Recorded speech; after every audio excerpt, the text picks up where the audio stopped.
Matheus, então um videozinho rápido, de uns 10, 15 minutos de resumo, tá? Do que eu acho principal.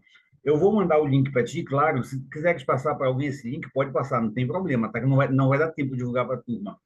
Olha lá, a estrutura da notícia, que vai ser a mesma estrutura da reportagem, basicamente, é título, subtítulo, lead, corpo da notícia, e lá, corpo da reportagem, é claro, fotografias, gráficos e legendas. O que pode aparecer para ti? Aparece uma notícia para você identificar onde é que está o título, ou onde é que está o subtítulo, tá? É o mais provável que apareça isso aí. Título, ele vem logo no início, antes da notícia, e com letras maiores em geral. Para quê? É para chamar a atenção do leitor para o assunto. É só uma chamada mesmo, não vai trazer detalhes, mas já diz qual é o assunto para despertar a curiosidade. Tá? E é muito comum nesse título usar o verbo no presente do indicativo para mostrar que é um acontecimento atual, porque a notícia trata disso, né? O subtítulo, que é chamado de olho, eu não sei porquê, mas é chamado de olho, ele vem logo depois do título, claro. As letras são um pouquinho menores, mas são maiores do que a do resto da notícia. E ele traz mais algum detalhezinho, explica algo mais, tipo aquilo que a gente estava comentando. Neymar fora da Copa, o título. Aí o subtítulo: jogador se machucou durante treino, sei lá, no PSG. Então, esse seria o subtítulo, já explica um pouquinho mais. Ainda não dá os detalhes, mas já explica um pouquinho mais. Lead é a primeira parte da notícia, né? O primeiro ou os dois primeiros parágrafos. Nesse lead, devem ser respondidas essas 6 perguntas básicas, né? Olha, presta atenção: o que aconteceu, com quem aconteceu, quando aconteceu, onde aconteceu e como aconteceu e por que aconteceu, né? Na verdade, faltou colocar uma aqui. Ah, tá aqui embaixo. Por que aconteceu? Então, dá uma olhadinha, que essas 6 perguntinhas básicas são interessante, de repente vai aparecer alguma coisa aí para ti sobre isso. Eita, pulei aqui. Está aqui, né? Para ficar as 6 juntas. O que aconteceu, com quem aconteceu, quando aconteceu, onde, como e por quê, tá? Bem, então, esse lead vem logo no primeiro parágrafo ou nos dois primeiros, mas às vezes, né, nesses 2 parágrafos não estão respondidas as 6 perguntas, responde uma ou duas, e o resto vem ao longo do texto. Às vezes acontece isso na notícia, como na reportagem. Corpo da notícia é onde vêm as informações mais detalhadas, né? Além disso, a notícia, como a reportagem, né, também, pode ter fotografias, gráficos e legendas. Para quê? A fotografia e o gráfico é para ilustrar o fato, né, para mostrar alguma coisa sobre aquele fato que está sendo informado. E a legenda é um textozinho que vem embaixo da fotografia ou embaixo do gráfico dizendo o que é. Olha, esse aqui é o Neymar treinando no campo do PSG. Ou então, o campo do PSG vai explicar o que é, tá? Norma padrão é a língua brasileira seguindo todas as regras. Em geral, a notícia e a reportagem obedecem à norma padrão. Né? Por quê? Porque são textos informativos para um monte de gente. Mas, em alguns casos, conforme o público que você quer atingir, é possível usar uma linguagem informal. Uma reportagem sobre um game, o lançamento de um game voltada para adolescentes, geralmente tem uma linguagem mais informal, mais leve. 2 características muito importantes da notícia: objetividade e precisão. Objetividade, a notícia deve ser objetiva, ou seja, deve informar qual foi o fato e não dizer o que o autor acha. Ninguém quer saber o que o autor acha, o que ele pensa, se ele acha que é certo, ninguém quer saber isso, quer saber o fato.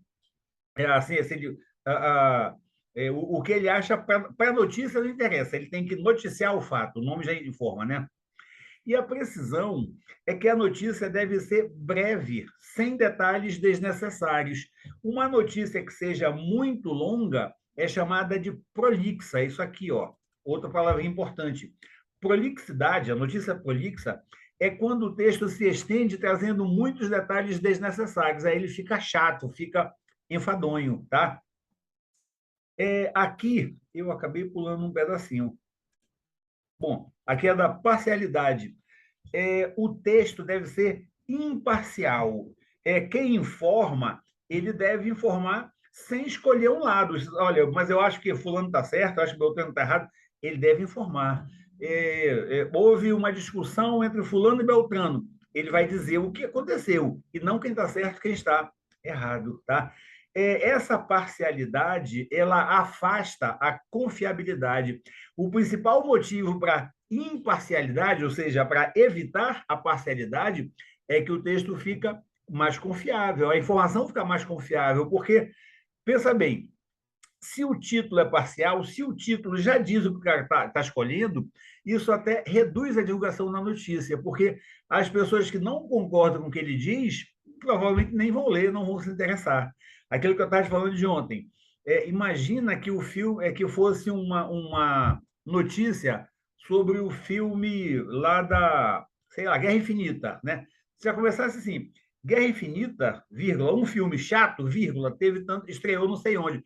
Quer dizer, se você gosta desses filmes dos Vingadores, possivelmente você nem vai ler a notícia porque o cara vai dizer que o filme é chato, tá? Então, evita-se a parcialidade pela confiabilidade e para que mais gente possa ler a notícia.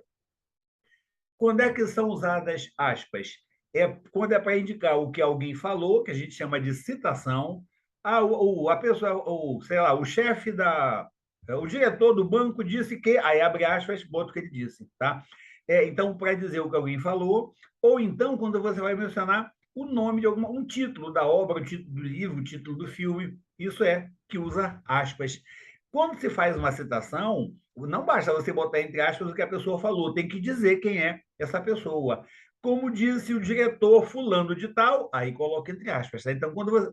Citação é esse comentário feito por alguém que é mencionado na notícia, e esse comentário é relacionado com a notícia, claro, né? E vai dizer quem é essa pessoa que falou, tá? Essa citação, além de dar credibilidade à notícia, ela deixa claro o seguinte: não é o autor que pensa aquilo, e sim a pessoa que ele citou que disse aquilo, tá? Suporte é o meio onde o texto é registrado. Isso vai ser perguntado. Esse suporte, quer dizer, o meio, ele pode ser físico, que é um jornal, uma revista impressa, ele pode ser oral, o que a gente ouve no rádio, por exemplo, é oral, ou ele pode ser virtual, né? Internet, televisão, etc. Tá? Aqui, importante. As notícias diferem da reportagem pelo seguinte: as notícias são mais resumidas. Os fatos são informados de modo resumido, objetivo, conciso e imparcial. Só um resumo sem muitos detalhes, até para não ficar enfadonho.